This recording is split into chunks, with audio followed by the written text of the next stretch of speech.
And we are back. Great Lakes State Football, episode 36, talking everything football in the beautiful, somewhat cold state of Michigan. And I'm Vince. And I'm Kory, and it is officially playoff season for Division II, Division III. Well, not officially, I guess, but we're pretty damn close, baby, and I'm here for it. I think you start every episode with it's officially something. It is officially something. And I'm Brett, and it's election day, and we hope that you are electing us as your favorite podcast. Nice. Kory's got his I voted sticker. Very nice.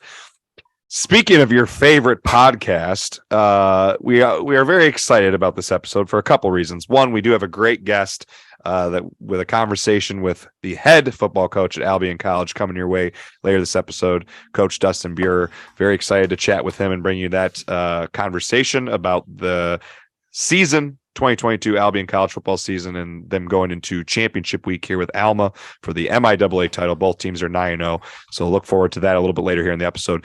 But before we get into football talk, we are very excited to announce that we have sold out. We have sold our souls. No, I'm just kidding. We did get a sponsor though. We're sellouts. We did get a sponsor. We're very excited to announce that we are officially sponsored. We have an affiliate sponsorship with NeuroPeak Pro. We're very excited to announce this partnership or affiliate sponsorship. NeuroPeak Pro, if you're not sure who that is a company based out of Grand Rapids, Michigan.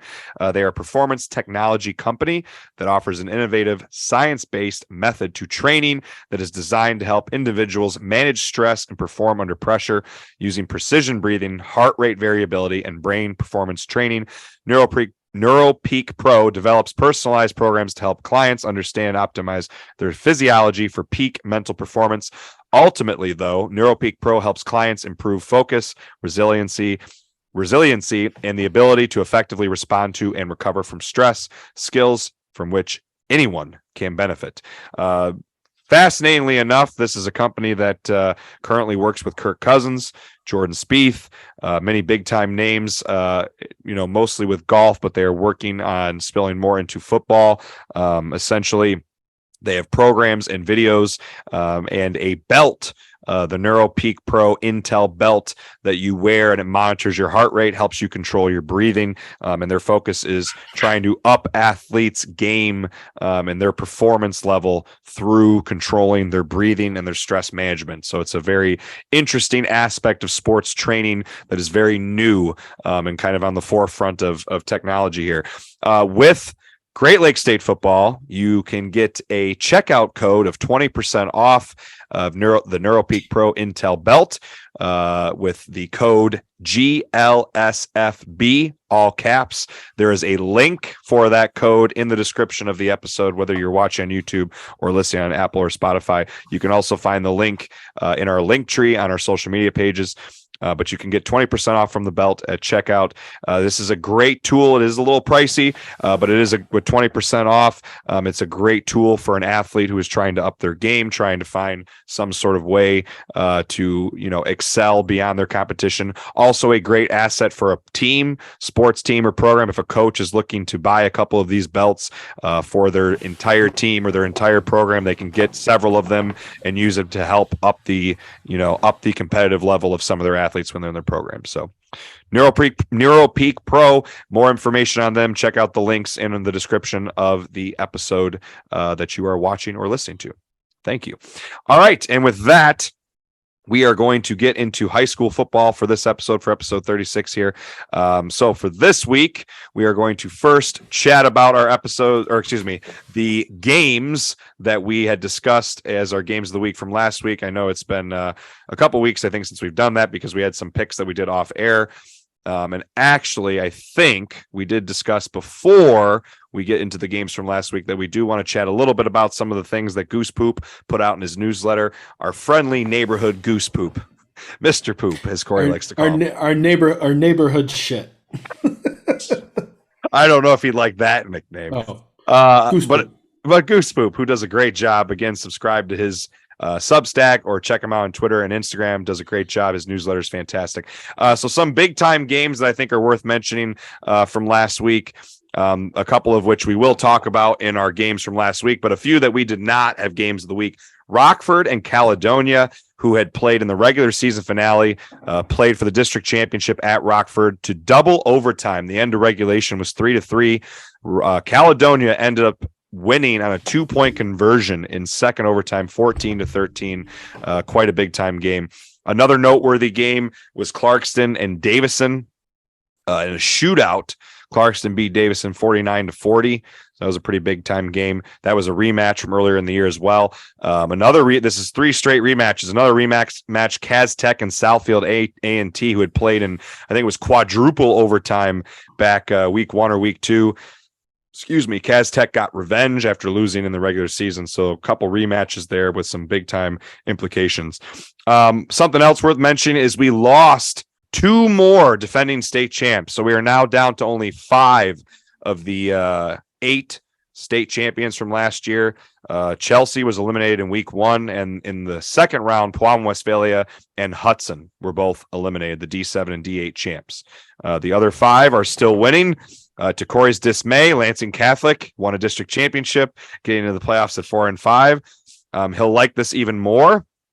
There were several losing teams that everyone that I hated on, all of them. 5 teams with losing records are now district champions. Brother Rice, Orchard Lake, Lansing Catholic, Monroe St. Mary Catholic, and Sterling Heights Parkway Christian, all private schools, all district champs, and they had losing records going into the playoffs. So you're not a thug. You went to a private school.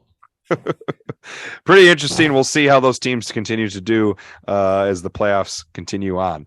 A couple other noteworthy things from the playoffs here so far. Just that we have 16 total undefeated teams left. Interestingly enough, though, between Division 1, 2, and 3, there's only 5. 2 in D1, 2 in D2, and there's only 1 in D3. So there's a lot more undefeated teams in some of the smaller divisions. Each week, though, we're losing more and more. So I'll be curious to see how many of those teams continue to win. All right. And with that, unless you guys have anything else interesting you wanted to add from Goose Poop's newsletter from last week, I think we should get into our picks from last week here. Let's do it. All right. So let me get this pulled up. For those of you watching on YouTube, the YouTubes. All right. Okay. Oops, sorry. I'm going to try and zoom this out one more. Okay, just to make sure that on YouTube they can see this, because I've had before where we've edited this and that's not visible. All right, so last week, pretty big week for your boy over here. I have taken the lead, even over Goose Poop. Goose Poop had a pretty rough week. This was actually Goose Poop's worst week into the playoffs here. He is using his computer model, and during the regular season, he was doing the playoff picks from the user model, the users picking the games. And this was his worst week yet. He went 2-3, or 1-4. Excuse me, 1-4. Previously, his worst week was he had a couple 3-2 weeks with us, and this week he went 1-4. I went my worst week as well. This was Brett's worst week. It was well at 2-3, and then Kory and I both went 4-1. So I took the lead by 1 game on Goose Poop here. Our first game was. I gotta stay. Oh, sorry. Hot. Go ahead. I was just gonna say I gotta stay hot. There's a lot of football left. A lot of spicy Goose Poop in it. Remember, we're picking all the state champions, and we haven't talked about it, but I'm assuming we're going to do try and do all the Final Four games, I'm assuming, when we get to the end, but we'll talk about that later. First game was D4 matchup between undefeated teams, Riverview and Tecumseh. We unanimously all picked Tecumseh. Riverview stomped Tecumseh 53-30. Probably one of the most impressive wins, I would say, of round 2, regardless of division. Tecumseh was absolutely crushing people this year, and I believe, I'm trying to get it pulled up here really quick. Unfortunately, I wasn't ready. I believe that was their lowest point total of the year, and it was. So yeah, their previous lowest point total was 35, and they only managed 30, giving up 53. Any thoughts on that game, guys? We were all stumped. It was unanimous between the 4 of us. Yeah, I mean, I figured that it would be a game. Riverview was undefeated and also was playing very, very well. But I did not see them. That was the most points Riverview scored all year. And they did it on a Tecumseh team that was undefeated. And that was Tecumseh had a pretty good defense, right? If I remember right. No, they did. That was where they struggled. They had given up 26, 46, 34, 46, and 28 in games before that one. So they had, on occasion, given up some points. Okay. The next game was a D6 matchup between Millington and Standish Sterling. This was a very tight game in which Millington beat Standish Sterling 14-12.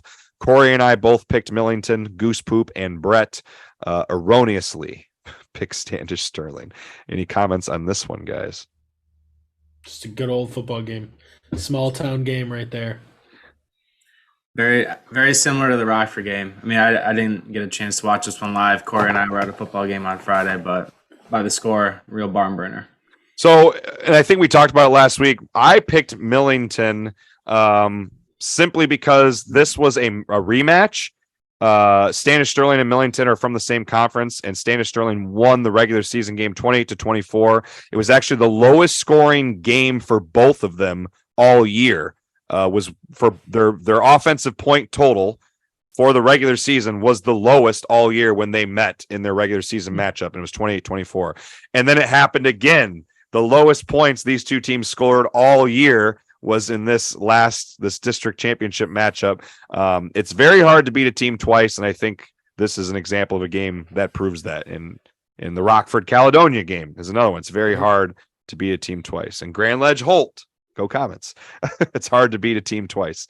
Yeah. Going to our next game here, Clarkston versus Davison. Speaking of rematches, Clarkston and Davison were another couple of teams that were paired up in the regular season.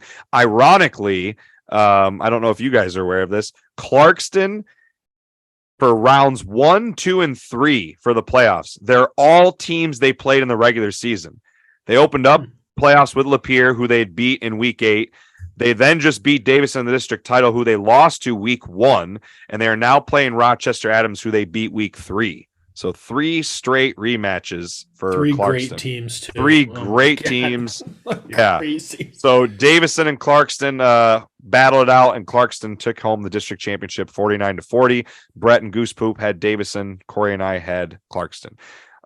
Once again, I had picked Clarkston just because I think it's so hard to beat a team twice, and Davison showed they couldn't beat him twice. Any comments on this one, guys?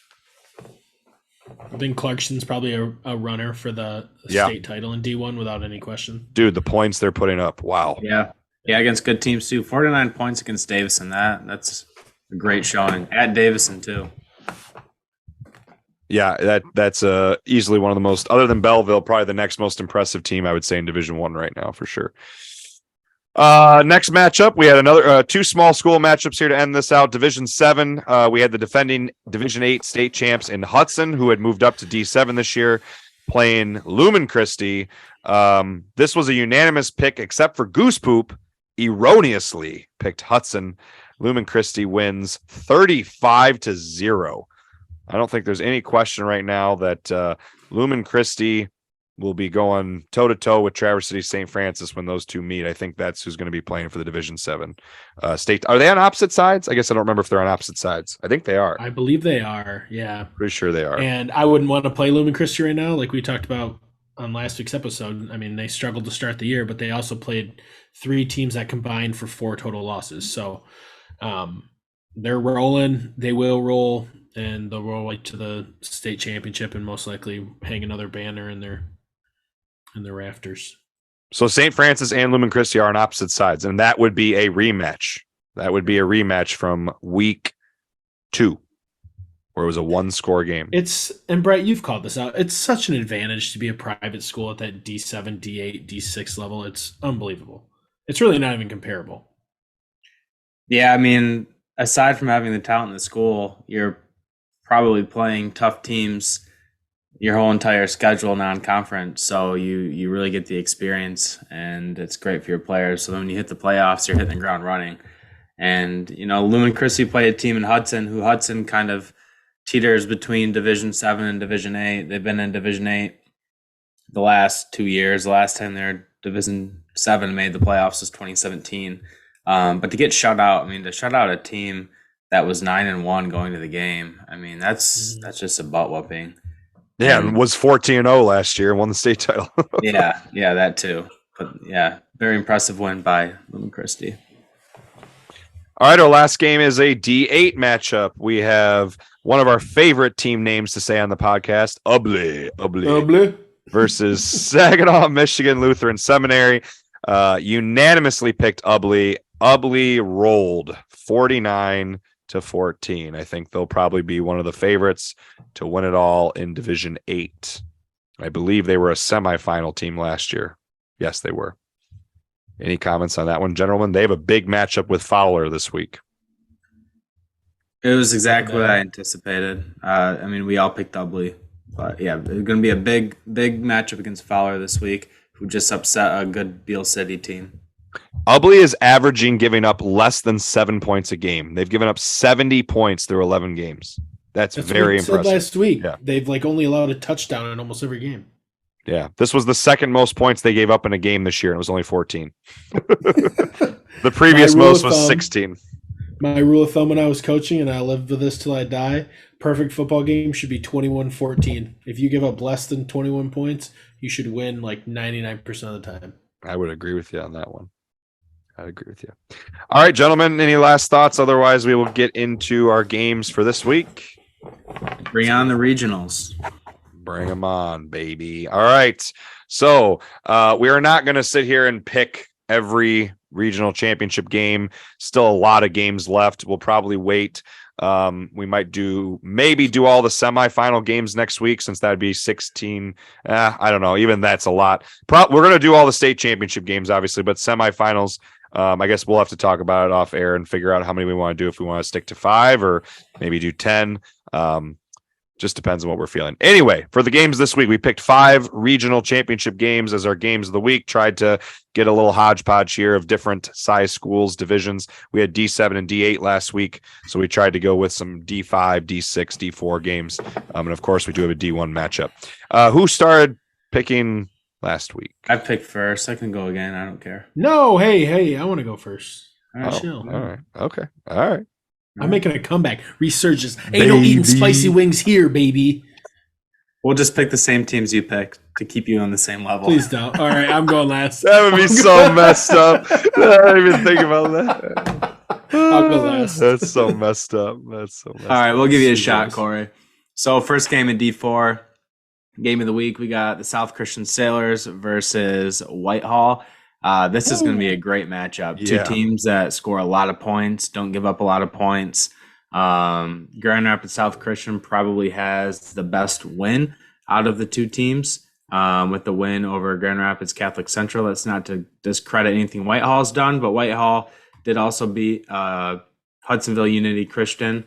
That's their similar opponent. Whitehall beat Unity Christian 54-26 in the opening week. And then South Christian just beat Unity Christian last week, 35-20.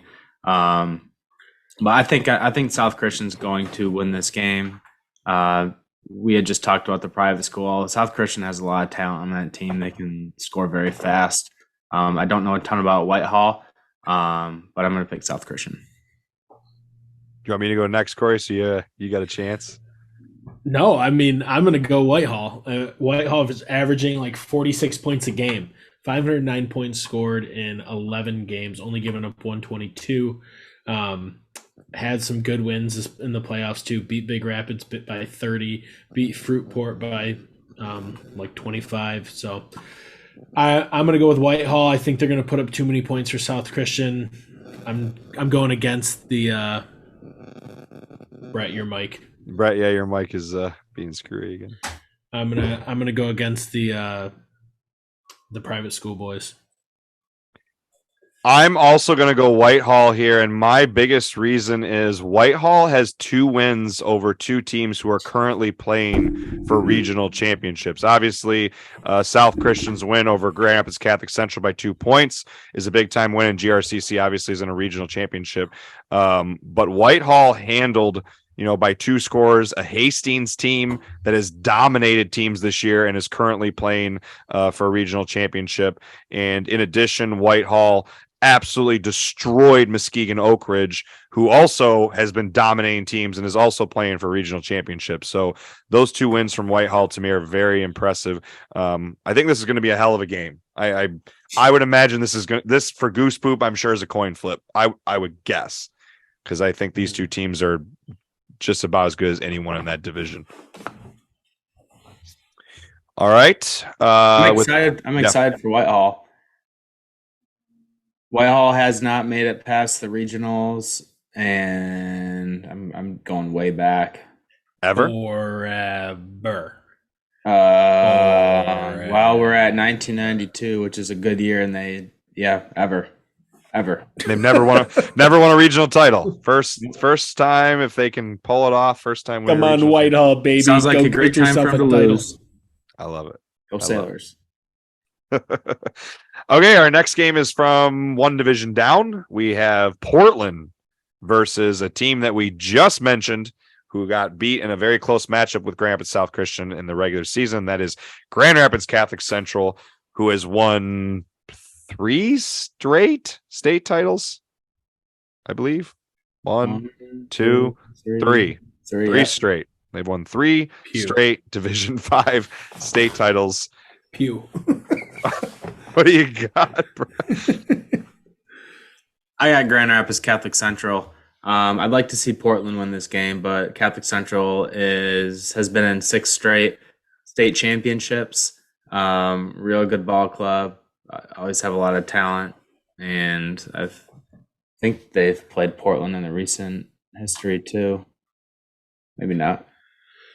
Nonetheless, GRCC. Yeah, this one's tough, because Kory's going to this game. I will be here. But how different of programs? Like, you have Portland, small town, rural America, and you have GRCC, like Grand Rapids, like the proper of the proper. Money. Because the school. Money. Yeah.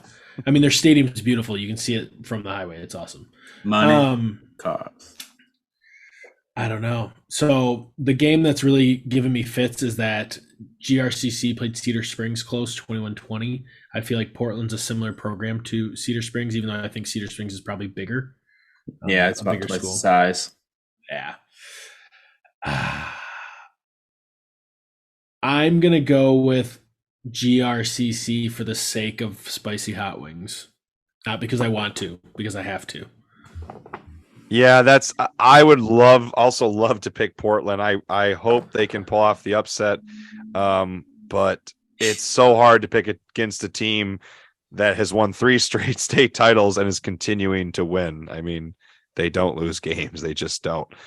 Do you guys realize that loss this season was their first loss since week 2 of 2019?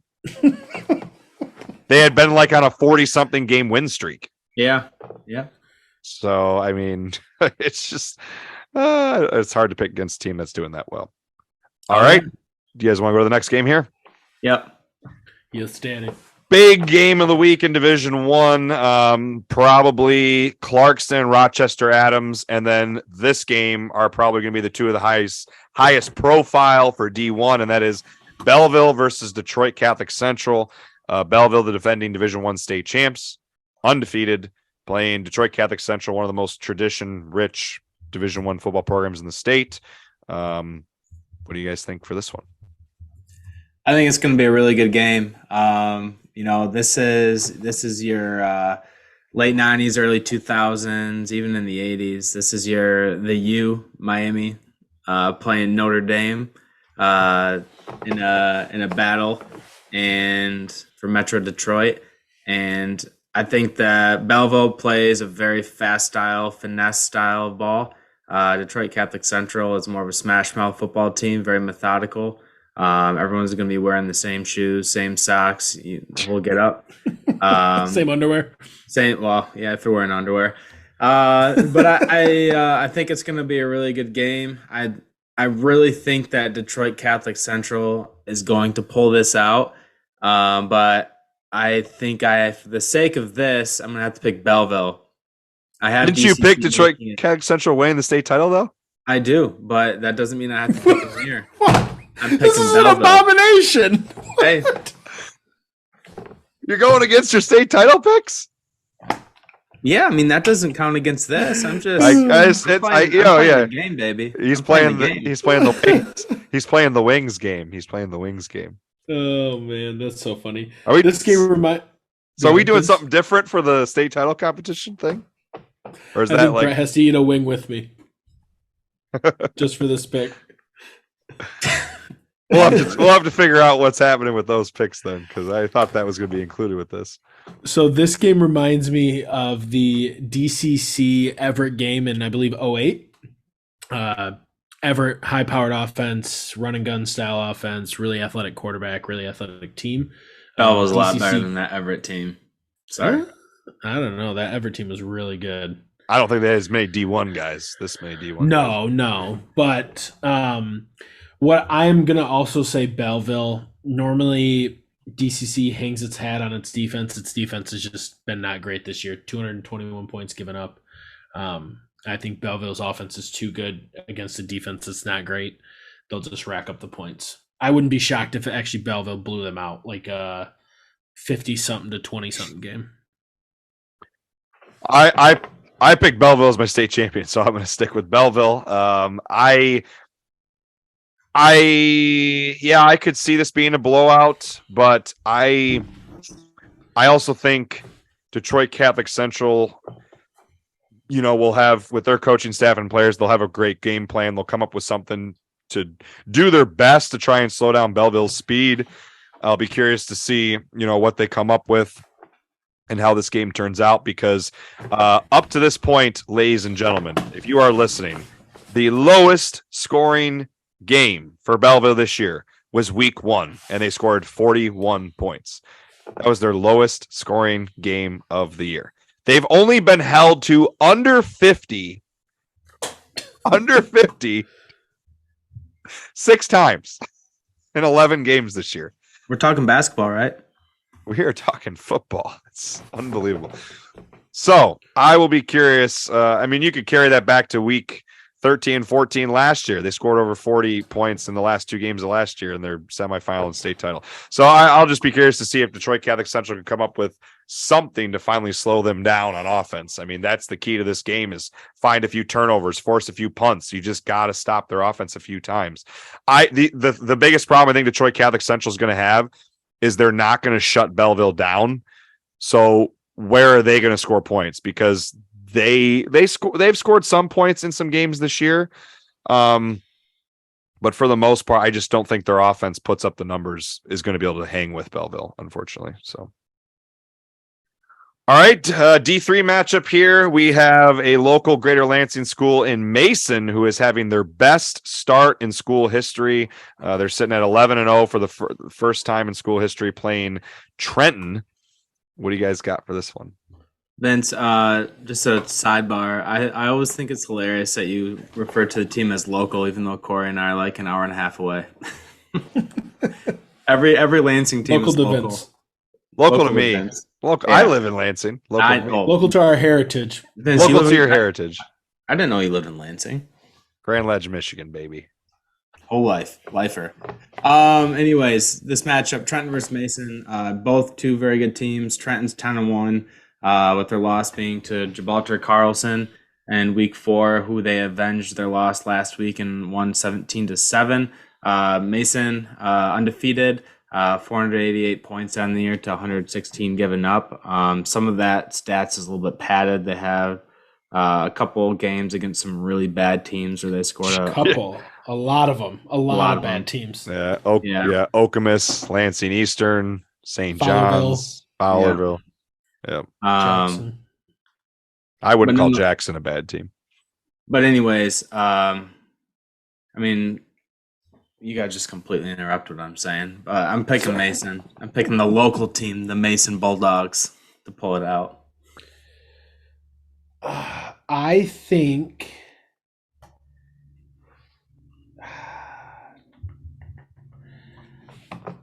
Trenton upsets them. Is that what you're going with? You think or you know? I think I Trent definitely was don't know. the favorite, actually. I'm gonna go with Trenton. Kory's going with Trenton. I'm just going to echo one thing. I think Goose Poop has mentioned this before, and actually, if you look on Goose Poop's computer model rankings, even though Mason is 11-0 and the only undefeated team in Division III, I don't think they're ranked higher than like 4 or 5 in his computer model rankings. The thing that really hurts them is, I think it was Brett just mentioned, they beat 3 teams who didn't win a game. Okemos, Eastern, and Eaton Rapids were all winless. So that was 160 or 170 of their points came in those 3 games. Fowlerville only won 3 games. Fowlerville and St. John's only won 3, right? So you had a lot of bad teams there. They did beat a really good team in Holt that played for district title. They beat a Williamston team and a Hazlet team who both were in the playoffs, and then they beat Jackson twice. I don't really think that Mason has truly been tested yet. I think this Trenton team is probably the best team that they will play. But I will say that this Mason team has a lot of experience from a team that pulled out a very surprising win over Brother Rice in the regional championship last year. And I just think Mason has too much power coming back from that team to get upset by Trenton. I think it'd be considered upset. I'm assuming, is Mason hosting? Or is Mason on the road? Did Trenton have more? I think Trenton had more playoff points. Yes. I can tell you that real quick. I'm pretty sure Trenton actually has more playoff points. I'm pretty sure Trenton was the favorite. I think they are.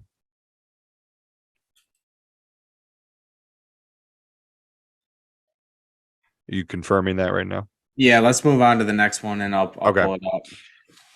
I actually have it right here, right now. Trenton had more points. They were number 5 in Division III. Mason was number 8. That's what I thought. To end the regular season. So, yeah, I think what killed Mason is those 3 wins over winless teams. I mean, that just absolutely killed them in terms of playoff points. So, yeah, be interested to see how that one goes. Last one, gentlemen, Division 6, we have Negaunee versus Gladstone. Small school, very rural football, baby. So I really like this matchup in the regionals. I love to see 2 UP teams playing each other. I think having the UP being competitive in their respective divisions is good for the sport within the state. Negaunee, which shocker that they actually did play Gladstone earlier this year, which I'm not surprised. Both schools with identical enrollments. Both schools have 414 kids. But they did play this year. Gladstone won that game 24-6. And Gladstone has only given up Negaunee's given up 63 points this year. So about a third, a little more than a third of their points was from Gladstone. Negaunee actually beat Gladstone 24-6. Yeah, you're right. Negaunee did beat Gladstone. I was on the wrong page. I've been doing that a lot lately, especially with these 2 colors too. But anyways, I think Negaunee is going to win this game. They've been just dismembering teams along the way on their schedule. This is crazy. So I'm going to take Negaunee as well. Negaunee hasn't given up a touchdown since October 7th against Gladstone. Yeah. Dismembering might have been too clean of an adjective. Like, literally nobody has scored on them in 4 games. Very impressive defense. Very impressive. That's crazy. It's tough because I like to go with my rule that it's hard to beat a team twice. But in this instance, I do think I do believe it seems that Negaunee is just playing flat out better football, especially defensively. Gladstone is putting up more points, it looks like, not by much. You know, you're talking about 51 versus 48. So, I mean, Negaunee's still putting up points as well. Yeah, I think I'm going to go with Negaunee. I think I also had Negaunee in my semifinals for Division 6, if I remember correctly. So, was that a unanimous then? Negaunee across the board? Yeah, yes, Daddy. Negaunee beat a good Iron Mountain team too in week 1, and that's their only loss. Negaunee. All right. Well, Kory has a chance to climb on Brett in 2 spots this week. and a chance to climb up on me on 1 if Trenton can pull the upset and if Grand Rapids South Christian gets beat. So we'll see what happens there.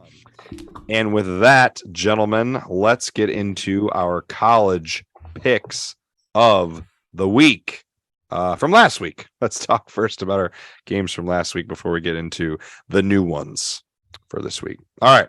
So from last week, our first 2 games were MIAA matchups. The very first one was the coach we interviewed last week, Coach Jason Couch, Alma College. Appreciate him coming on last week.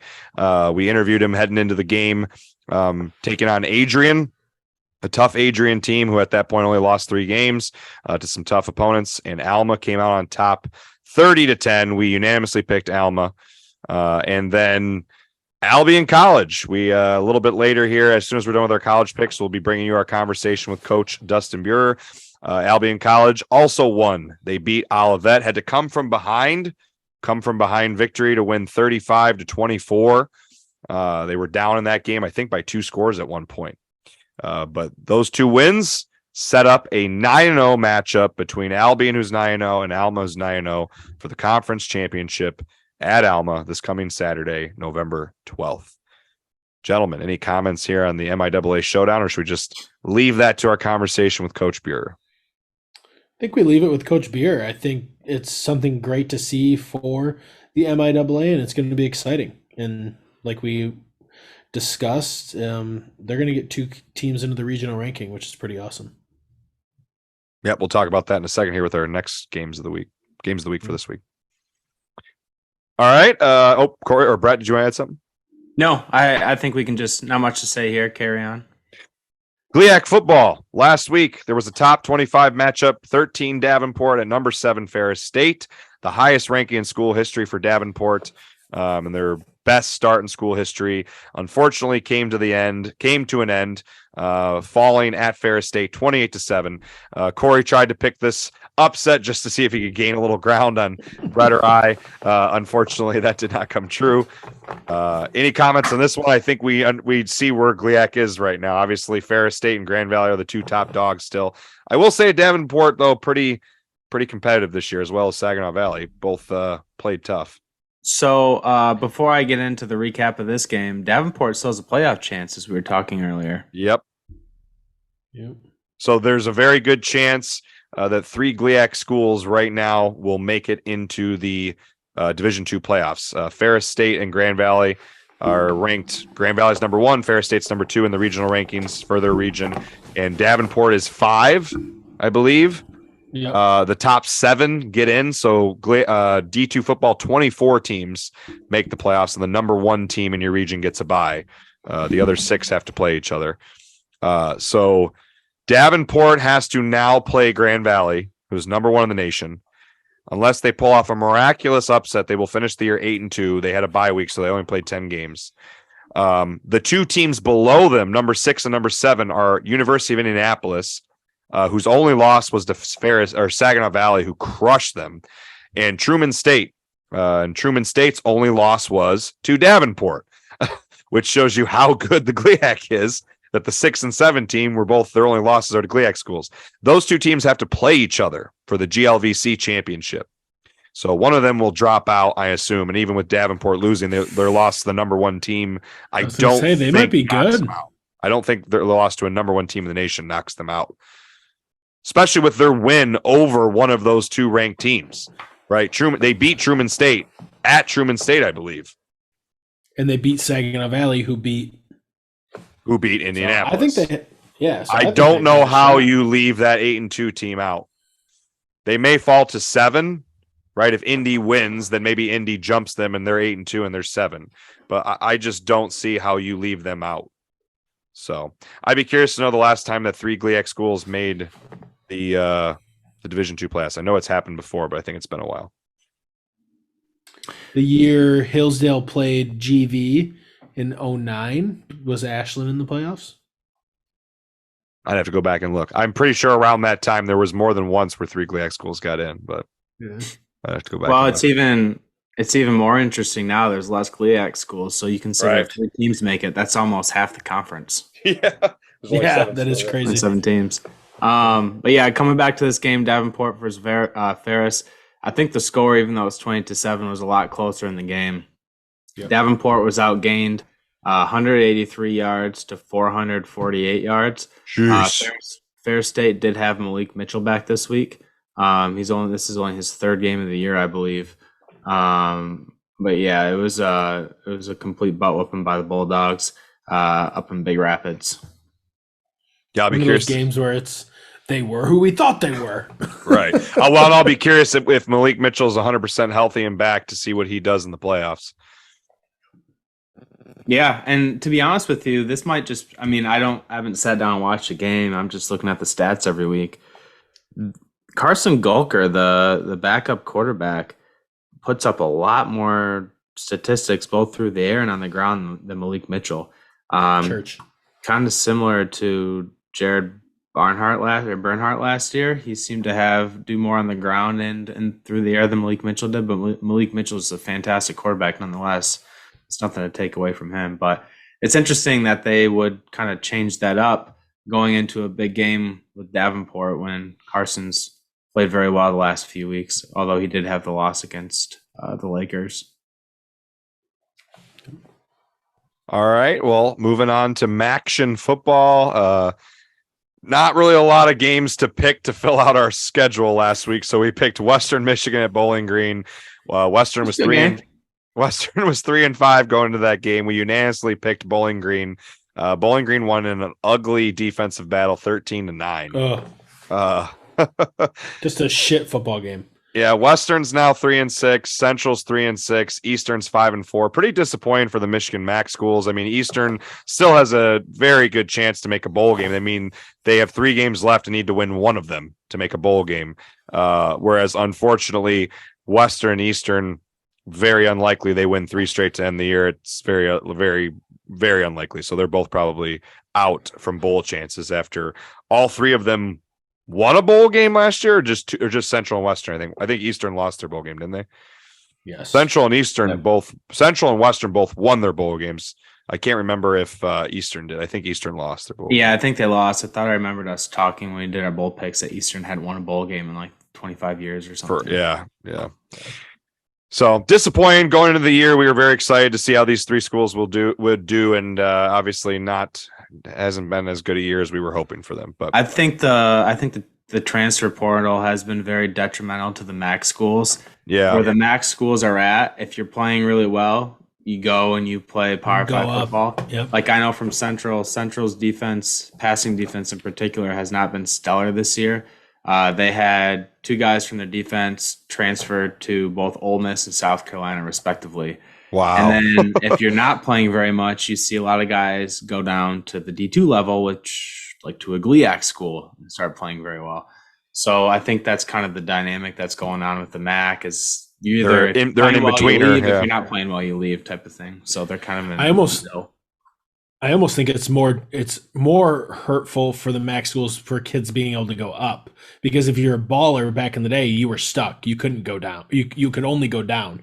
Now, if you're a baller, you can free leave wherever. So your ballers would normally just stay because it's not like they can get anything better. Whereas now, which I think makes it more and more apparent than ever, going back to our off-season conversations, that group of 5 Division I FBS football needs a separate playoff system like postseason. Those teams will never, ever, ever, ever have a chance at going to the playoffs or national championship. I think just like back in the 70s when they split Division I into FBS and FCS, that they need to make another split, that FBS needs to be split into Power 5 and Group of 5. They can still play each other, obviously, in regular season games, but I think for the sake of post, and you can still do bowl games, but I think they need to have, like maybe you do an 8-team playoff for Group of 5, where all the 5 conference champions and 3 at-large teams play for a national championship for Group of 5 football. Otherwise, there's not really a lot of excitement to go play for those teams outside of winning their conference championship. You get to go play in the Cheez-It Bowl. That's about it. There's no chance. Out of money. They're going to make more money in that Cheez-It Bowl than they're going to make in a Group of 5 playoff. Right, but then what's the argument for like FCS football playoffs, D2 football playoffs? There's no money there. So I'm just saying for the sake of like having a postseason, there's small college football that's not making money in their postseason, and they're doing a postseason to determine a national champ. I just think for Power 5 football, it would be a way to get some more excitement around that level of football if there was some sort of postseason opportunity for a champion. Because they're never ever in a million years competing with any of the Power 5 schools for the postseason. Ever. Yeah, I agree with you completely. Not disagreeing. Anyway, I still think you go 5 and 3 at large because I don't want to. I don't like the idea of creating segregation between the size of the schools. So if you just Anyways, back to the Western Bowling Green Maction from last week on Wednesday night. It was kind of an ugly game, 13-9. But it's Maction. I mean, you can't complain. You got football on ESPN on a weeknight. You have football every single night of the week right now. You cannot complain. The Central game was better. It was better, even though there was some funny plays in that game too. Central had 2 fumbles that NAU brought back for a touchdown. Central went for it on a punt and then fumbled the ball. The receiver fumbled the ball after he caught it and then recovered it. Central played 3 quarterbacks in that game. NAU played 3 quarterbacks. Their starter in that game was a 5th-string walk-on freshman. Just crazy. That's Maction. Maction, baby. All right, you guys want to wrap things up here with our last game from last week? Lie downs, lie ups. We had the Lions. The Lions won a game. When was the last time we were able to say that? It's been a while. Man, we're going all the way. The Lions beat the Packers at home 15-9. Kory last week thought he could pick the Packers to get Brett and I a 1-up. And Brett and I said, no, we're picking the Lions. And they pulled off a last-second win, got a 4th down stop to end the game in an ugly defensive battle, 15-9. Who needs TJ Hawkinson? I told you, he's a fraud, Kory. He's a fraud. Whoa. I said Brock Wright would step up. He stepped up. We were good. Zylstra had a touchdown, too. Could the Lions have a 2-game winning streak for the first time in a Coon's age? Yeah, they play the Bears this week. I don't the see Bears them have been playing very well. I don't see them containing Justin Fields on the ground. And some exciting news with the Lions last week. They had 3 interceptions. All interceptions were by rookie defenders with Kirby Joseph and Aiden Hutchinson. So that's pretty exciting. I'm just going to come out and say this quick. I'm not impressed with Aiden Hutchinson. I think his pass rush game has deteriorated since college, and it's very frustrating. Well, I don't know. He is a rookie, and there's a little bit of a learning curve, and there's also nobody. I'm talking from a technique standpoint, not. Oh yeah, he's just got a quick. He just does a quick spin, which he'll learn some more moves. But there's nobody on the other side that an offense really has to worry about. True. 230-pound Julian Okwara. Yeah, and I don't know what's going on with DeAndre Swift. I thought he was supposed to play, and then he got hurt again. I don't know. Oh, did he? Yeah, they were saying on the radio that he wasn't practicing this week. He's done. His career's over. Get rid of him. On to the next. Traditional Lions running back. Traditional NFL one or running two back. Seasons. You get 4 years and you're done. Great potential. Yeah, you can't hold on to a guy that long because then you got to start paying him more. The problem with the Lions running back situation is, I mean, they get Jamal Williams through free agency, but I don't know. I feel like other teams pick up really good running backs in free agency. Maybe I'm just dreaming that, but I would say Jamal Williams is in his niche. He is probably a 50% carry back. He's going to give you 3 to 5 yards a carry. He's a bruiser. He's good on the goal line, but you need an every down back to supplement him. You need a back who's going to be able to carry the ball 20, 25 times and be able to bust the long run, and that's just not Jamal Williams. So right, it's true. But we won. He's a great complimentary back. We did win. I guess really one last thing to say to wrap up last week. Hope College and Finlandia University's football seasons are over. They're done. There was a planned ending. They just didn't have a bye week, so they're done right now. Hope finishing 6-4 on a 3-game win streak. Finlandia 0-9 or 0-10. 0-10. They had a tough season. I think they played a lot of new guys this week. Looking at the score column, They only had 39 total yards this past week. Unfortunately, Finlandia has a lot of young, looking at their roster, a lot of freshmen and sophomores playing, so not many juniors or seniors. So hopefully those guys can build on a tough season for next year. But all right, we want to get into our games of the week for this next week then. Let's do it. All right, we got the big matchup of the week, and as soon as we're done picking these games, you will be hearing from one of the head coaches from this matchup. Coach Dustin Beurer will be on here shortly to chat with us about this matchup, and that is number 19 nationally ranked Albion playing at number 24 Alma. I think they said this is their first time being nationally ranked in 18 years. I believe since 2004 was the last time they won the conference title. The last time they won the conference championship, 2004 was when they were ranked last. So, gentlemen, who do we got? So the state of Michigan has had some great games at the D2 and D3 level. We had the Ferris State Grand Valley game, Battle of the Undefeateds a couple weeks ago, and now we have this game. Great for the sport within the state. Two very good teams, similar track records. The game is at Alma. And like we had talked to Coach Couch last week. Coach Couch said going into the season, they're the underdog. Like going into the season, they're the underdog. They weren't ranked last week. They're the underdog. They kind of play with the chip on their shoulders. And I'm going to continue that trend and pick Albion in this game. So I think Alma is the underdog. Albion's been here before. They've been in probably some higher profile games, making it to the playoffs, winning the conference recently. I think it's a coin flip game. I'd love to see Alma win this game, but if I had to bet spicy wings on it, I think Albion would win. I am going to take Alma. I think that the freshman duo has been balling. I think Coach Couch is going to have them ready to play.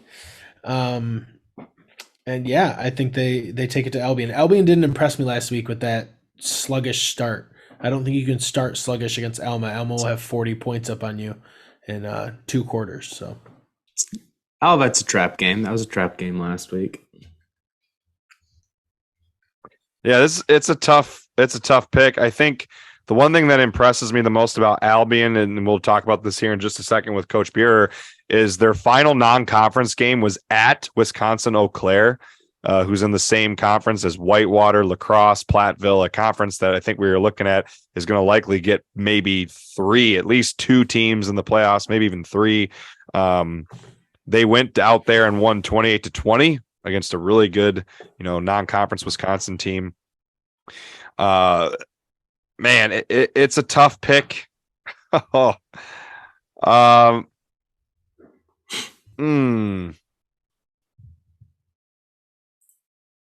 think I'm going to go with Alma winning their first conference championship in 18 years.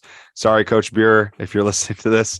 I think Alma's been playing a little bit better offensively as of late. They showed a little bit better offense through the MIAA slate than Albion did.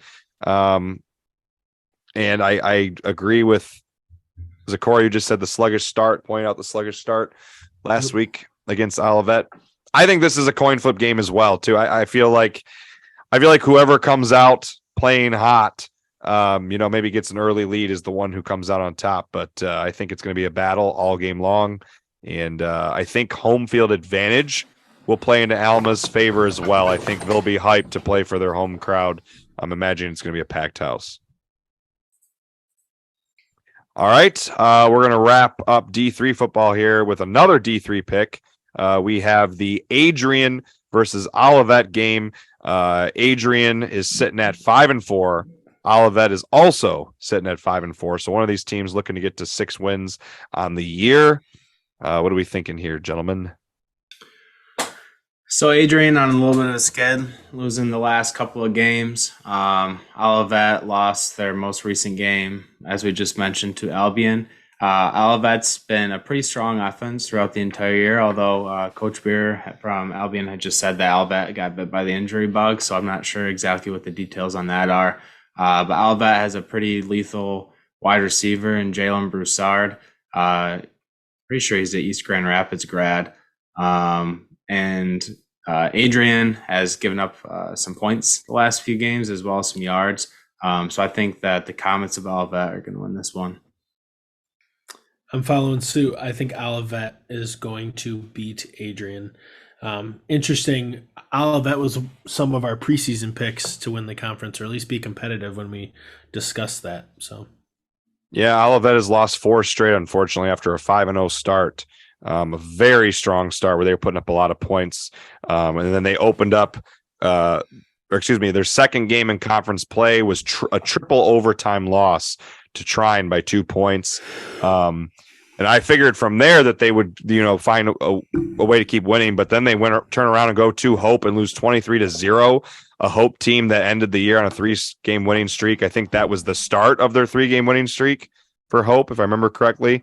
And then, unfortunately, a 2-score loss to Alma and a 2-score loss to Albion, who are both now playing for the conference championship. I am also going to go with Olivet. I think, after 2 straight tough losses to the 2 teams playing for the conference championship, maybe a little frustrated with how their season's been going here, that Olivet finishes strong with a win at Adrian to end the year.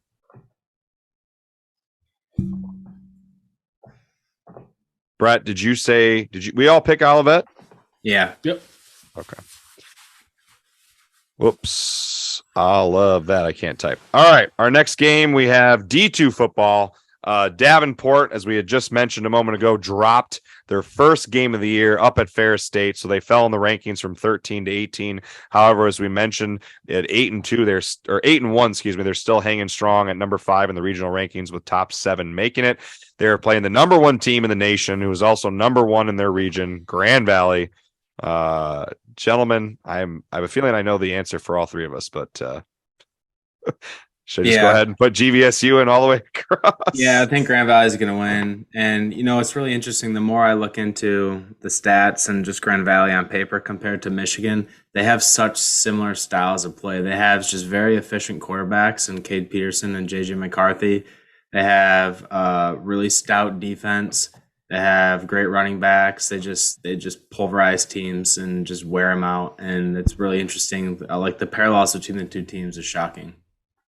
Did you guys see that clip of Cade Peterson's touchdown last week where he ran to the sideline, stiff-armed the guy across his body, kept control of his own body, and then dove for the pylon and just dunked on the pylon? I was like, holy shit, that was Big boy play. Top tier play. That was you're playing in the wrong division play. Yeah, he's pretty good. I mean, he doesn't have the stats that'll blow you out, but blow you off your rocker. But I mean, he doesn't need to do it. I mean, they're just good. Yeah. All right. Do we want to get into our next game? Yes, sir. Sorry. No, go ahead. I was just going to say a little GMAC football action. Hillsdale and Northwood are our 2 D2 teams in the state that were in the GLIAC for a long time now playing GMAC football. We got Hillsdale at Ohio Dominican in their season finale. Hillsdale has had a really weird up and down year. They lost a game in the second half to Truman State this year where they were winning 13-0, and Truman State is now in the regional rankings with only 1 loss. They got beat this last week by Michigan Tech when they were up by 10 in the 4th quarter, gave up 14 unanswered 4th quarter points to lose in the last minute of the game. Yet a couple weeks ago, they beat the number 6 or number 7 team in the nation, undefeated Ashland. They got blown out by Tiffin on homecoming 41-0. So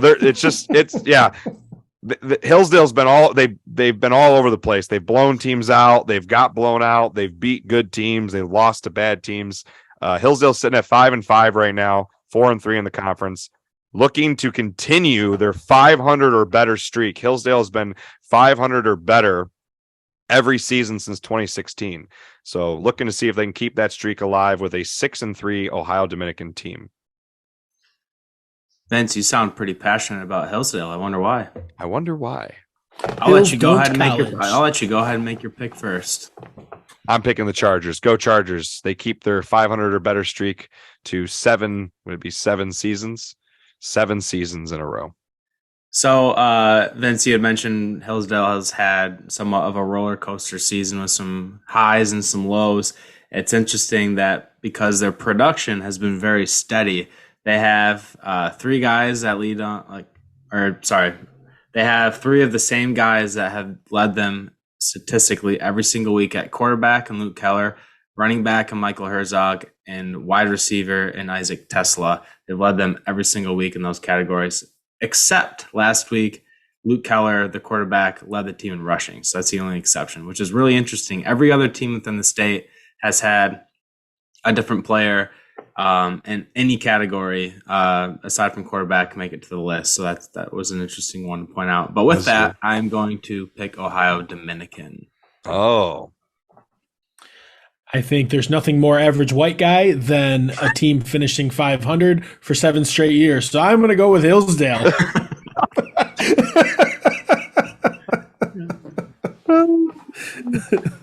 Oh, man. 500 or better for 7 straight years. Keep that streak going, baby.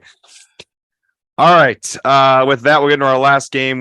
Not a lot of other games going on right now. I don't believe is none of our unfortunately, our NAIA schools have not been doing very well. And football's kind of winding down here for, the regular season for college, especially for D2, D3 and NAIA small college football. So we are going with the Lions at the Chicago Bears for our last game for this week. Lions, can they get to a 2-game win streak? What do we think? I don't think so. I think that Lions are going to have a fit with Justin Fields. Justin Fields had a phenomenal game last week, especially on the ground. And we saw what Jalen Hurts did to the Lions defense early in the year. So I got the Bears. The Bears. Kory, what do you got?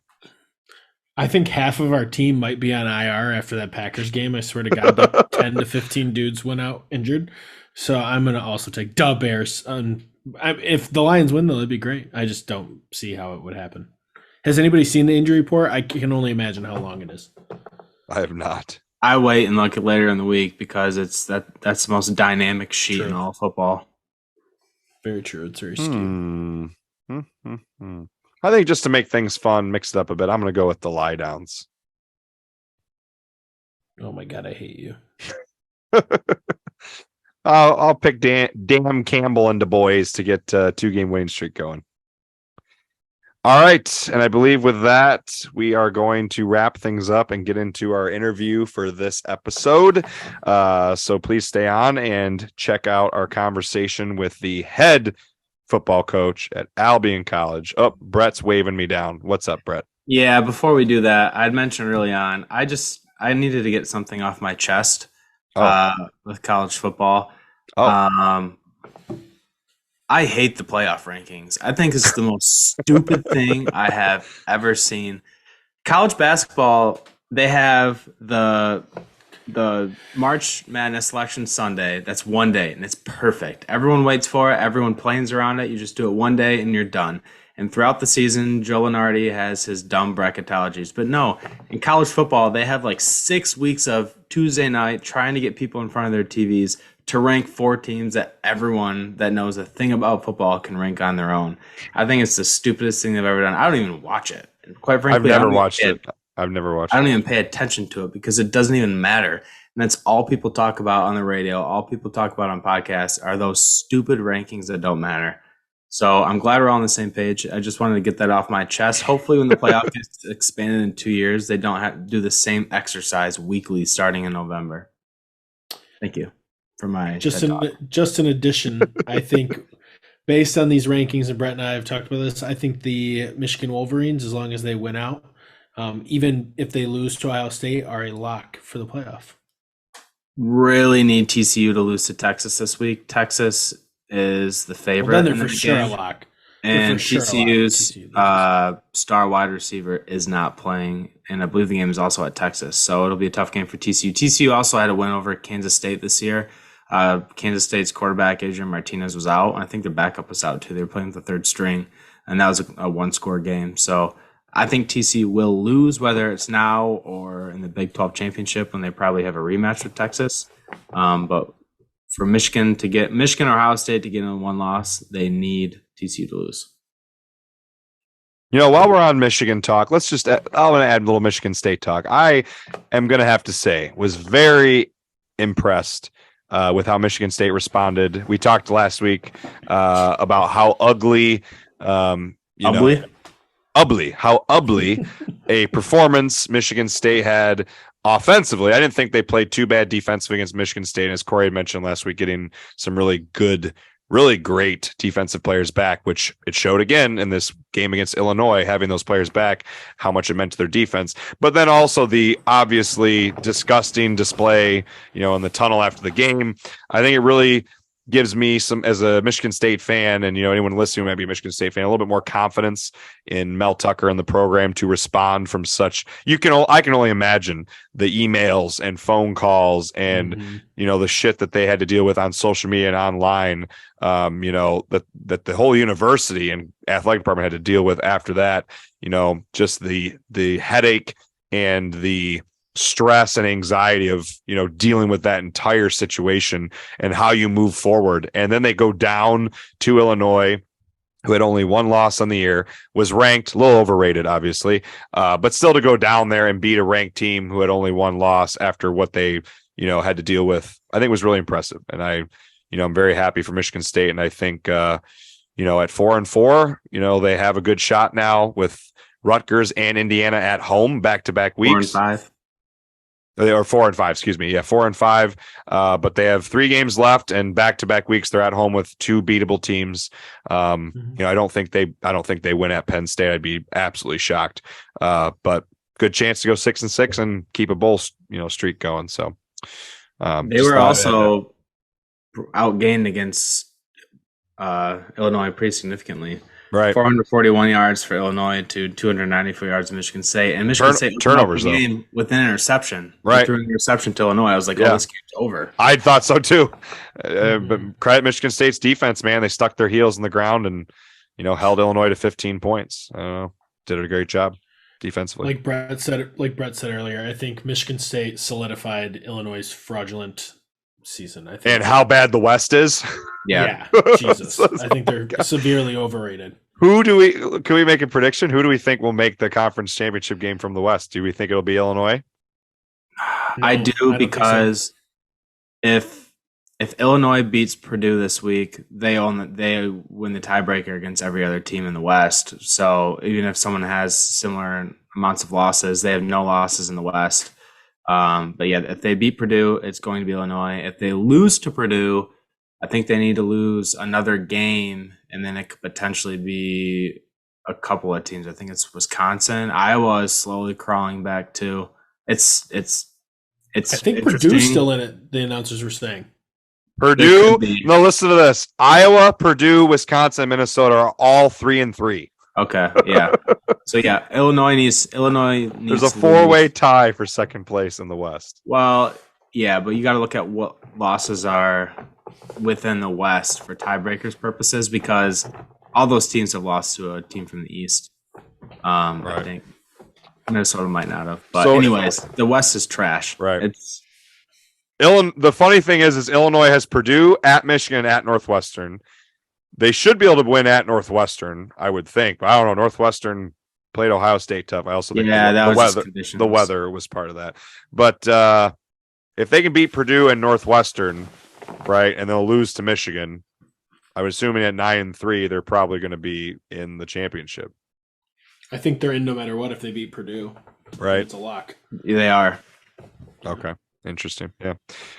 All right, gentlemen. I think, does that wrap things up for college football then? Should we get into Coach Beurer? Yeah, just gotta love seeing Alabama lose again. I know this is Great Lakes State football, but everybody in the Great Lakes State roots against Alabama. I think everyone in the Midwest. I bet you everyone in the Midwest. Clemson. In the I hate US. Clemson too. Everyone outside of Alabama. And my cousin Daniel loves Alabama. Oh, yeah, well, Auburn. I bet he likes the Yankees too. He likes the Vikings. Oh, Jesus. All right. With that, we're going to get into our conversation here with our guest for this episode. Coach Dustin Beurer, the head football coach at Albion College. Very excited to chat with him here about championship week going into his matchup with Alma College, whose coach we had on last week, Coach Jason Couch. So please stay on here, check out that conversation, then we'll be back on after the discussion to wrap the episode up. I'm going to go ahead and segue into the interview portion of the podcast here for episode 36, and we're very excited to introduce our guest, and that is the head football coach at Albion College, Dustin Beurer. He's in his 4th season as the head coach at Albion College. He's a 2005 grad from Albion, where he played offensive line from 2001 to 2004. He was a part of the MIAA championship team in 2001. He'd be a part of another MIAA championship team in 2005 as an assistant coach before coaching for 2 seasons at Morehead State. He would then return permanently to his alma mater in 2008. He has served since then in several capacities: assistant head coach, offensive coordinator, recruiting coordinator, and has been overseeing the offensive linemen since 2013.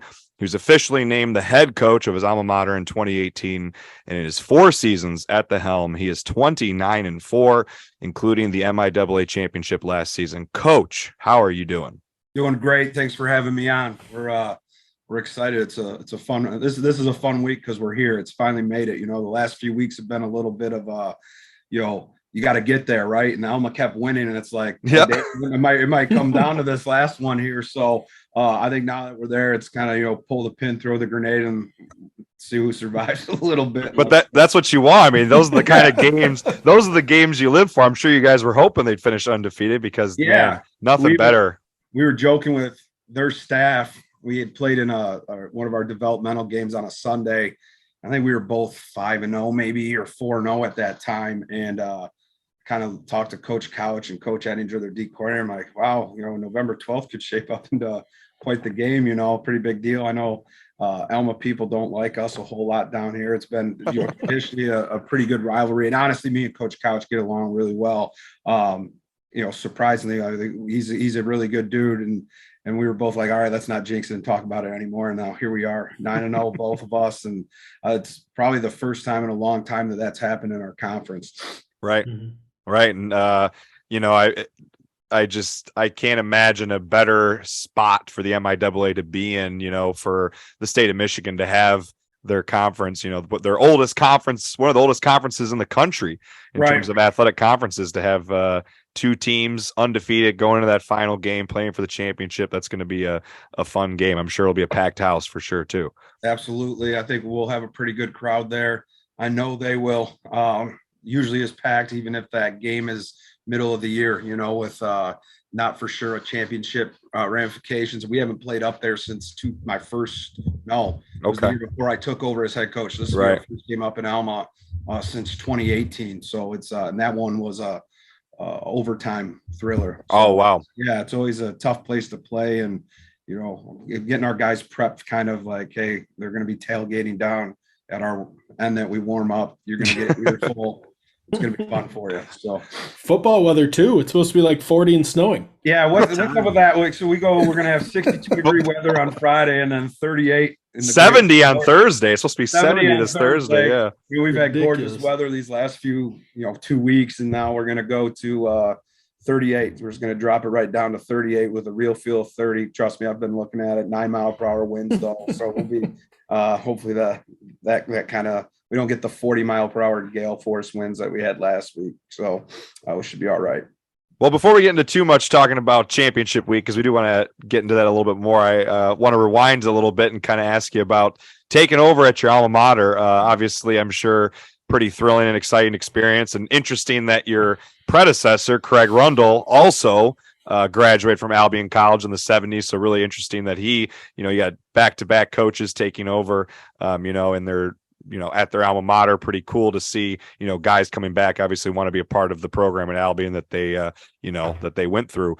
What has that process been like for you, maintaining that success that, Craig Rundle obviously took over a program that a few years removed from a national championship back in the mid 90s. And, while he unfortunately was not able to make a playoff run, he still won 7 or 8 conference championships, made the playoffs 5 times. So what was that, taking that program over and, coming in a couple years in, you already win another conference championship? Yeah, I think when I did get the job, number one, he had me prepared for it. I think the one thing that he was last of a dying breed of coaches. There's not many like him left that could probably coach any position on the field. I know I'm not like that. Right.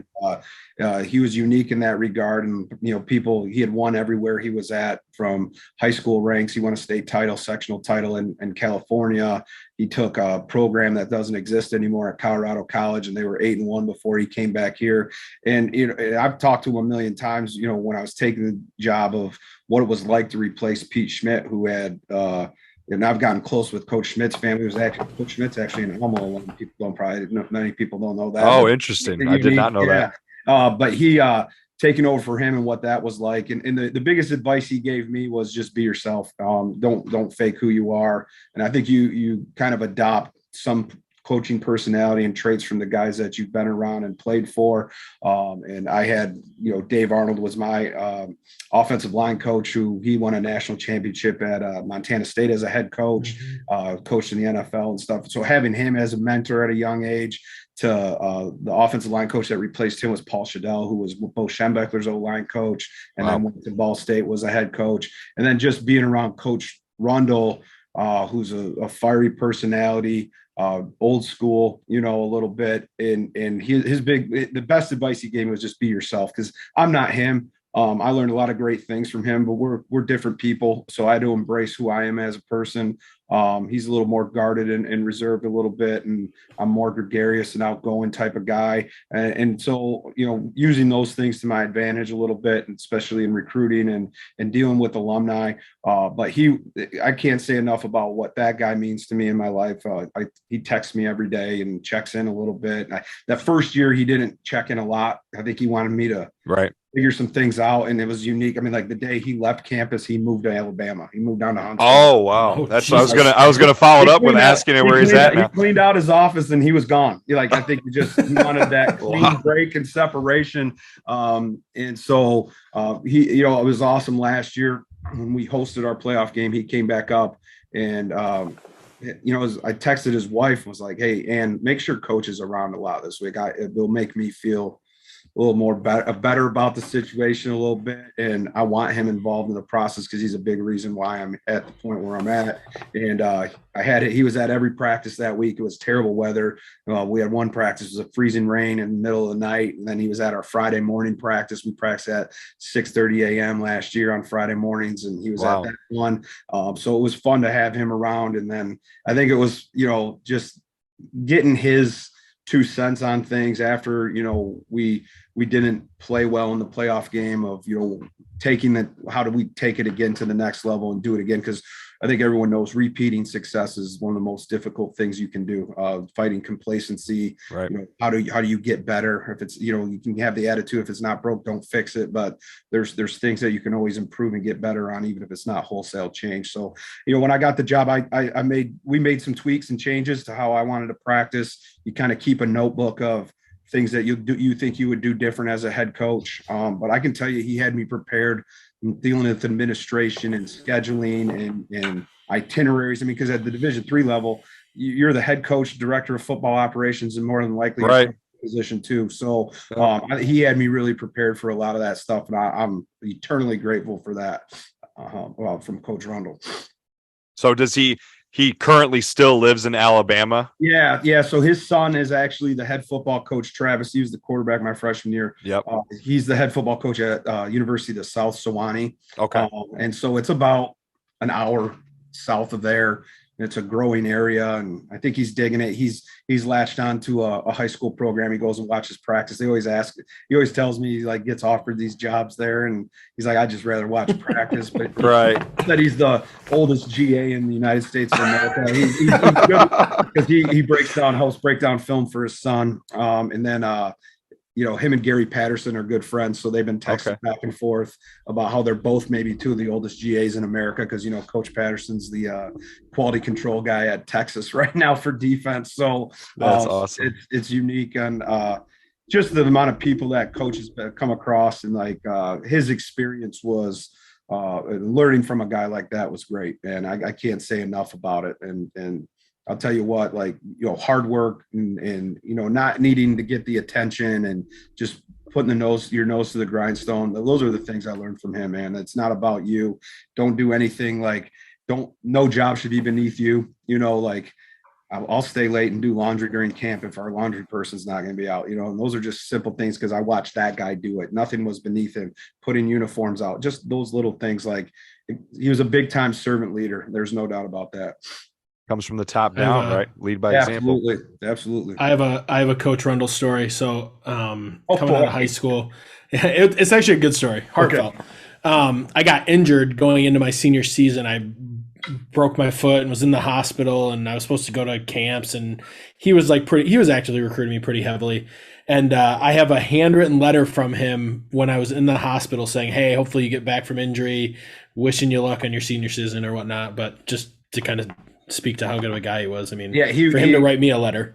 I think there was a misconception about him being more hard-nosed than what he was once guys truly got to know him, because he was guarded. Like, he was always a dad first, and he was like, I can't, like, how to handle a family. I got young kids, and I remember when my first son was born, and me and my wife, it took us a while to have our first kid. We were starting spring ball, and it was killing me not to be there. He wouldn't let me come to work for a week. And it's like those types of things you look back on of, like, family's going to be always priority number one. And though, like, I remember that now with, my assistants who are having young kids and or in the process of starting families and stuff. It's like, that's got to always be your priority, because there's always time for the football. There's so many things we can do at home and things like that now that you got to keep it balanced for sure. So getting into this season, obviously talking there a little bit about, kind of maintaining that success. Albion's had a lot of great success over the years, but 2022, quite a bit of success this year, as we mentioned, going into the finale here, 9-0, playing Alma College. Talk a little bit about this season, kind of coming into the off season and going into camp and in the fall. Obviously, you have some talented players. Interestingly enough, you got two quarterbacks who almost have identical stats, just about, and Jack Bush and Luke Lovell, and Mark Toko, wide receiver. Some very talented players. You want to talk about kind of those guys and this group in general coming into this season, what that's been like? Yeah, so this goes back to my first year as head coach when I took over.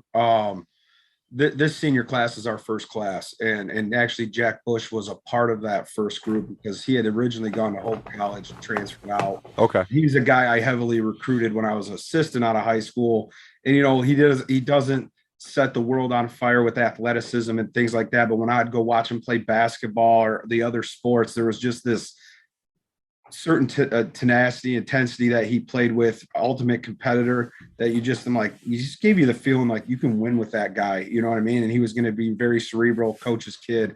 And then, we brought Mark Toko in as a quarterback as a freshman that year. And he was playing basketball here as well. So we kind of dangled the 2-sport carrot, and he did that for a couple years. And I think the COVID year kind of wore him out, because we went from practicing all fall, and then he played a basketball season. And then we went right into our spring football season. And I think after that our first year we went 8-2, lost a couple games that I think we were able to learn and identify, how to respond properly as a program. I thought we lacked in that area. And then we got it turned around the end of that season, ended up in the top 8 in the regional rankings by the end of the year. And then going into that next year, you're feeling all excited, like, okay, I think I kind of got this figured out. And bam, COVID hits, right? And then your kids get sent off campus, and you're trying to run everything through, like we're doing right now, Zoom, yeah, FaceTiming, making sure they're going to class. You're worried about certain guys on your team's home situations that aren't the best, that they're better off being at school, and so it gets you a little, it got you worried a little bit. And then you go through the question: are we going to play football again? When is that going to happen? You think the first 2 weeks of the COVID stuff that spring, it was like, oh, this is like a 2-week vacation. We'll get back to things, and things will be normal again. And I don't think things have still gone back to normal, right? So, I still think we did technically win the COVID spring championship, and I think that set the table for our program moving forward of having to persevere, and everyone had to make decisions for their program. And I get it, maybe more so than how I handled it back then. I was kind of upset when some people backed out. But those 3 games and our guys sticking to it when things were canceled, restarted, and we've been able to retain our athletes from year one. We had 32 seniors this year. Wow. So it's I think that's an important thing when going forward. We were big on let's get our guys, let's retain them, let's develop them, and let's see what happens. And we've been able to do that through building I think culture can be an overused word at times, but if you have the right culture, it shows, right? Through results. And culture's fragile also. So there were some fragile times during there that kind of set the table going into last year. And we kicked that game against Adrian. Jack Bush missed that game. So I think that helped our guys realize you're not untouchable, you're not unstoppable. Right. And one of the best things you can learn from going into this year was I think our guys were pretty disappointed. I think we flinched in that playoff game last year. And it was the first time I think we really truly flinched last year, and that kept them motivated. We want to get back. Right. I think we got to get there to see what it's like. Heck of an opponent too. That's a heck of an opponent. La Crosse, they gave Grand Valley a little bit of a run in the first time they beat Wayne State this year. They had I want to say the majority of the roster were 5th-year guys. They were experienced. Oh, wow. They were good players. And you play the WIAC conference over there. Yeah, it's a heck of a conference. It's like ridiculous. Playing a D2 conference a little bit. And, right. Fortunately and unfortunately, that's who we ran into in the first round. We did that to ourselves with our loss in the regular season. So, but going into this year our guys were very determined. I saw that during, the winter, conditioning and stuff. Great spring practice, and then the way that guys looked when they returned, and we had identified we got to get bigger, we got to get stronger, we got to get more explosive, and the guys really started taking nutrition and weight gain more serious than I've ever seen in our program. That's a hard thing to do at Division III level. We're fortunate at our school.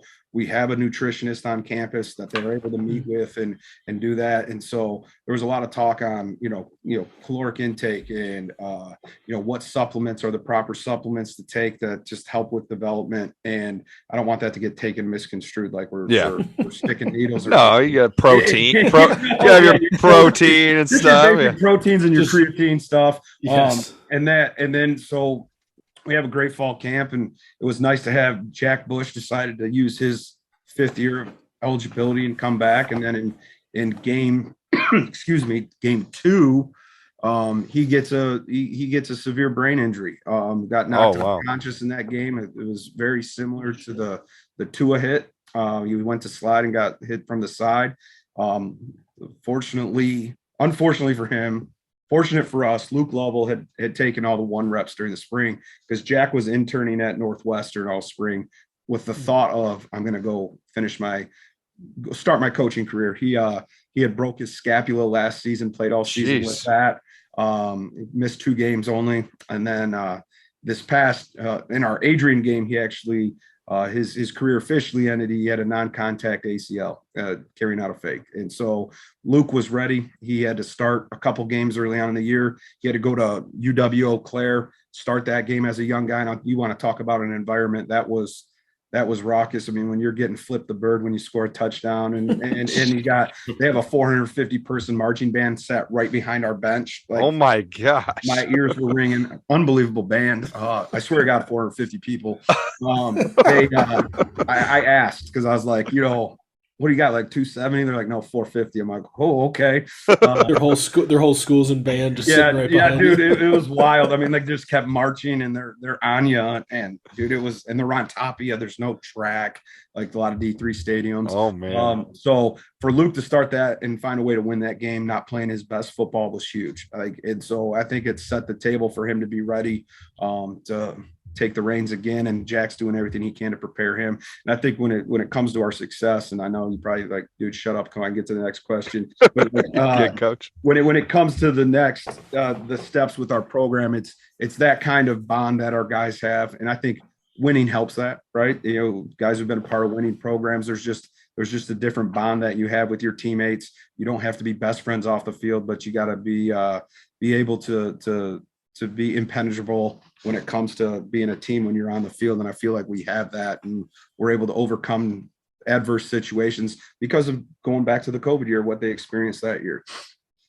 Well, it says a lot with Jack Bush returning to school. It sounds like he had a good opportunity just to kind of go one last ride, and it says a lot about the program right there. Yeah, and I mean, we've had some really good players. I mean, coming into this year, I think we lost an All-American defensive lineman, right?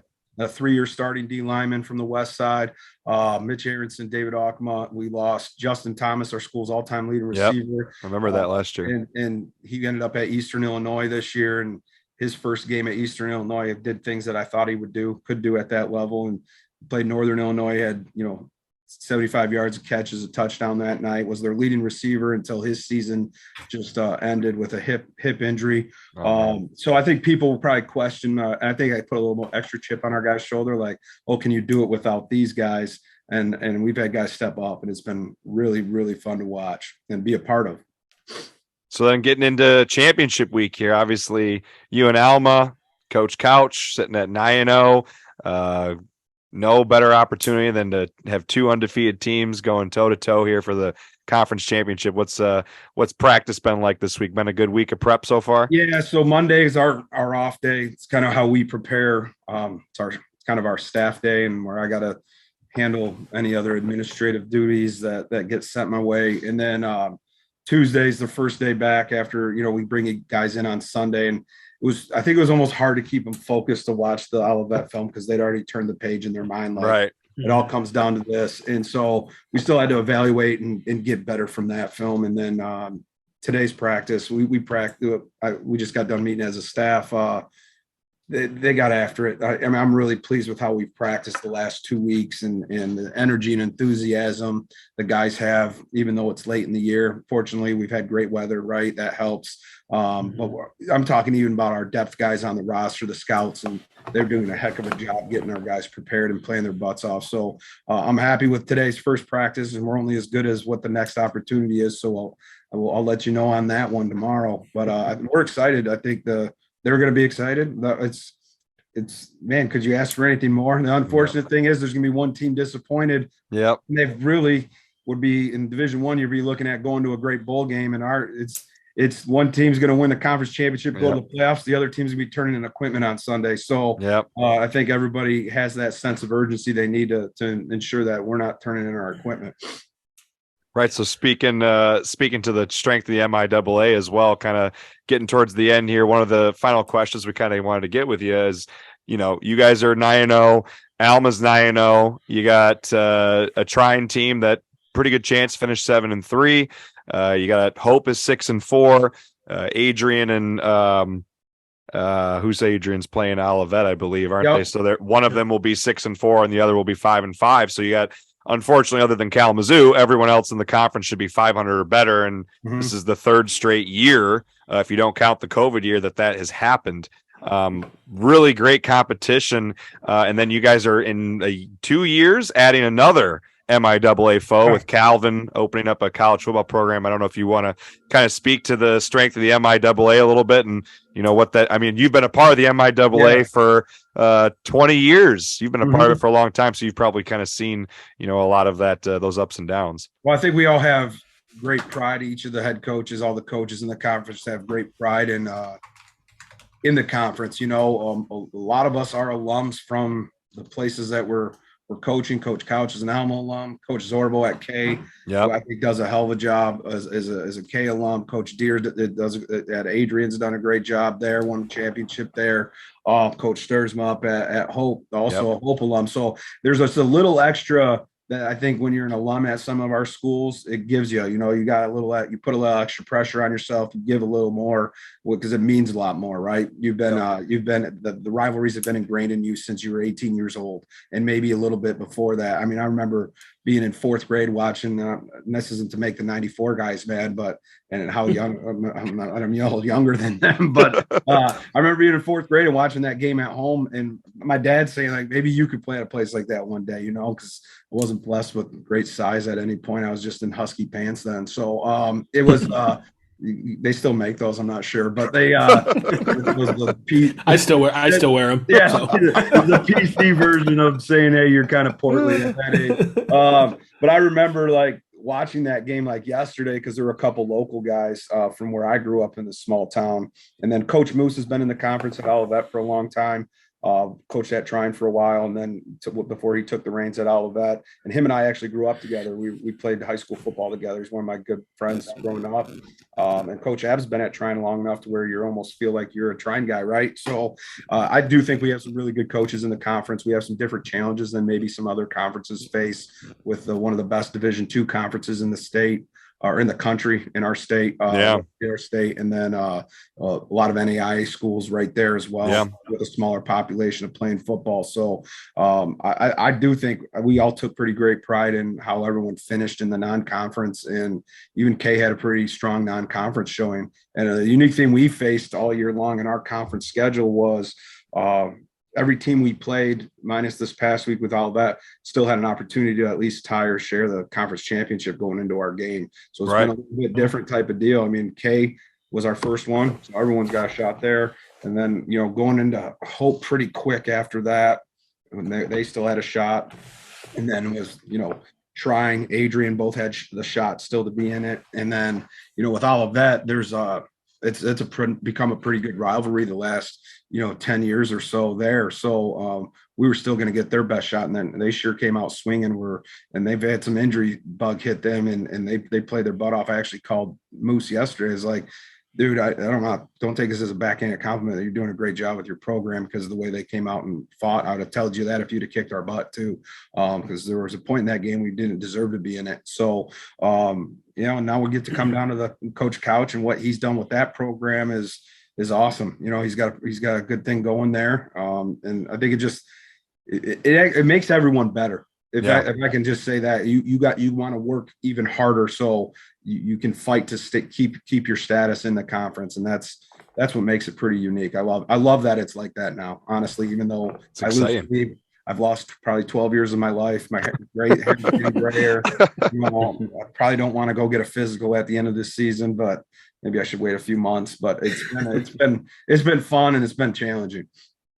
So speaking to the competition and challenging nature of recruiting in the state of Michigan, you just mentioned the GLIAC, obviously NAIA schools, and you got, Mid-American MAC conference. We got a lot of football in the state of Michigan. And obviously the MIAA schools are all competing for players. But why, if a student athlete is considering Albion College, what's your sell? Why should a player consider playing at Albion College? I think any of our schools in the conference, you can get a great education, right? And I think that's the number one thing I think gets overlooked by guys is they want to win signing day, and you can get a great education, right? That's the number one thing. You can be set up for the next 40 years, not to sound cliche, but the next 40 years of your life from that regard.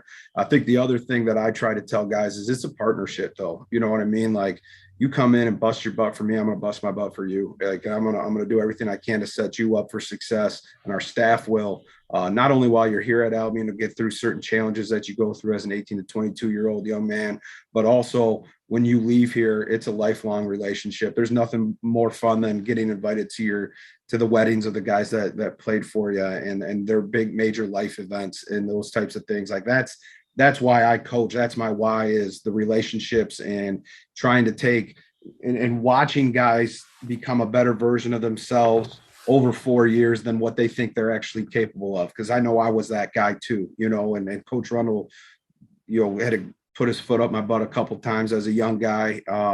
And I'm appreciative of that. And my experience at Albion was a great experience, and I want my players to have that same experience. So I think at the end of the day, when it comes down to you want to surround yourself with great people, Albion has great people. I'm not saying I think I'm an okay guy, you know what I mean? I think our staff's going to be fully invested in you and your experience, and you're going to be around great teammates who are going to show a type of grit and toughness than maybe you've ever experienced. Hard work, dedication, work through, and you're going to leave with great relationships at the end of the day here. So those would be the things, and be a part of a championship culture and tradition. I think tradition, we used to be able to recruit off of that, and kids don't care about tradition really anymore. No. And it's not a thing anymore. So my big thing and selling point to guys is build on it. Like, you can't just come into Albion and be like, oh, it's going to happen.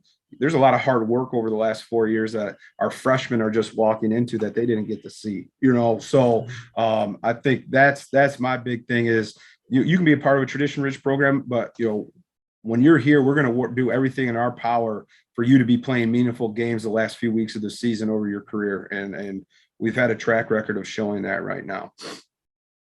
Well, I think that's a great pitch to end it on, Coach. We appreciate your time, appreciate you coming on, and good luck this Saturday against Alma College. We'll be paying attention. Should be a big game. We're excited to see how it goes. I appreciate you guys. Thanks a lot. I really do. All right, go ahead. If you're listening here, stay on. Don't go anywhere. We're going to wrap this episode up here shortly. Hope you enjoyed our conversation there with Coach Beurer from Albion College, head football coach.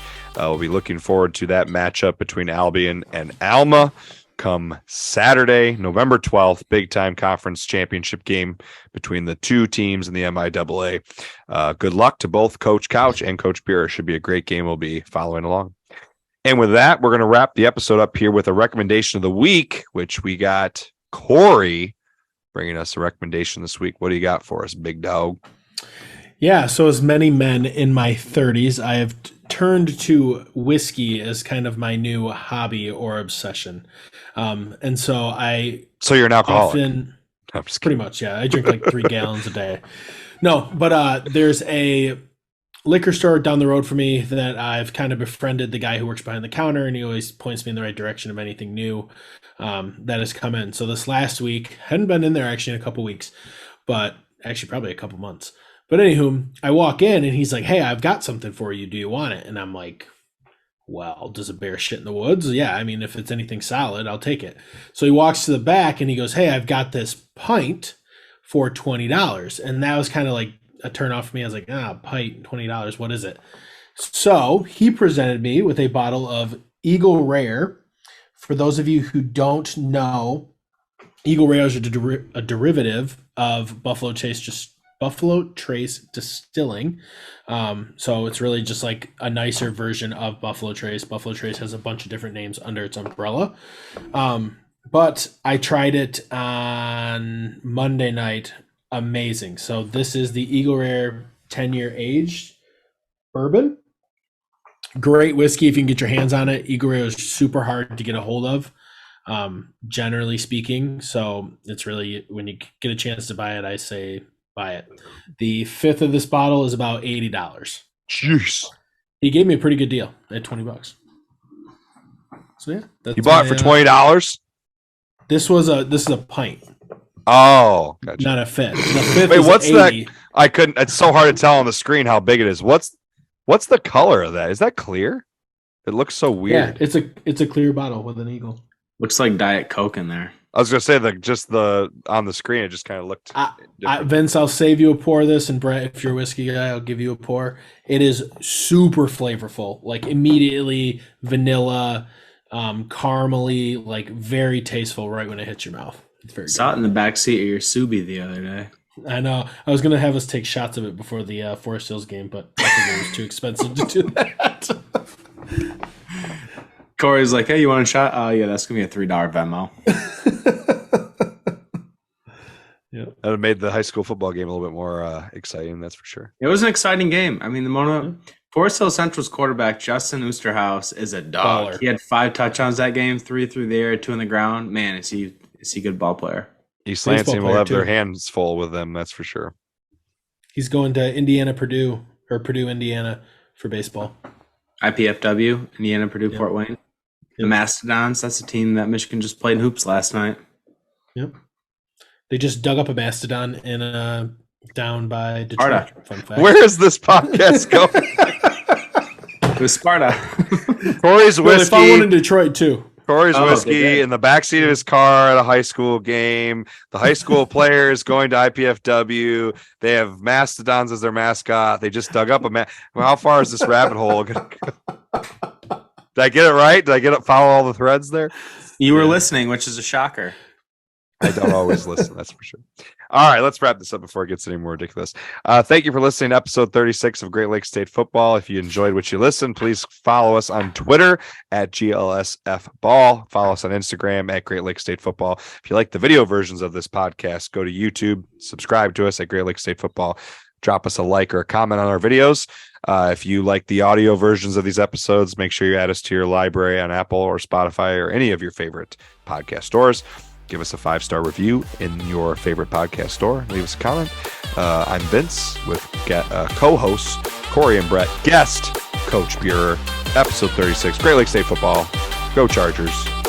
Go Comets. Go Blue. Go Green. Go Lakers. Go Comets.